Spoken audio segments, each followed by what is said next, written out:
पाकिस्तान में अल्पसंख्यक हिंदुओं पर अत्याचार थमने का नाम नहीं ले रहा है। आए दिन वहां हिंदू समुदाय के लोगों पर जुल्म ढाए जा रहे हैं।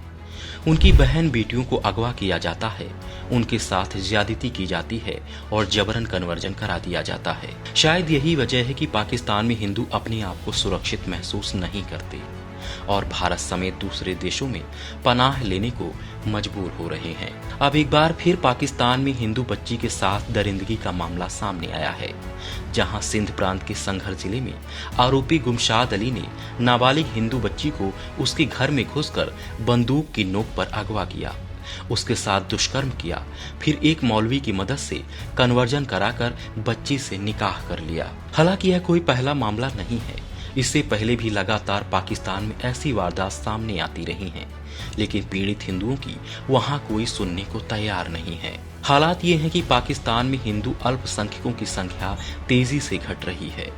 आजादी के समय यानी 1947 में पाकिस्तान में हिंदुओं की कुल आबादी 20.05% थी, जो अब सिर्फ 1.18% रह गई है।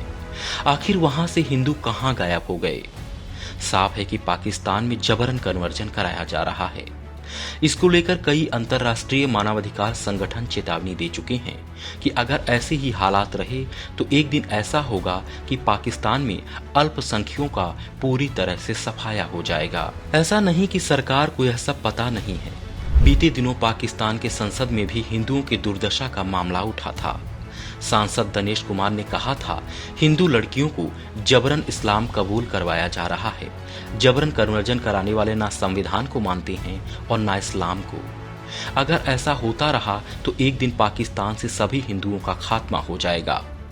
उन्होंने यह भी कहा था कि पाक का संविधान कहता है किसी का जबरन कन्वर्जन नहीं किया जा सकता। कुरान पाक कहता है कि मजहब में कोई जबर नहीं। ये जालिम ना पाकिस्तान के संविधान को मानते हैं और ना कुरान को। सांसद की इस बात पर कई सदस्यों ने मेज थपथपाकर समर्थन भी किया था। मतलब पाकिस्तान सरकार को और वहां के सांसदों को भी अच्छे से मालूम है कि वहां हिंदुओं पर किस तरह से खुलेआम अत्याचार हो रहा है।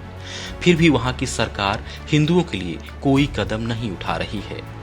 आखिरकार जब कहीं से कोई उम्मीद नहीं नजर आ रही तो परेशान होकर हिंदू पाकिस्तान को छोड़कर भागने को मजबूर हैं और भारत जैसे देश से सीएए के तहत नागरिकता पाने की आस लगाए हैं।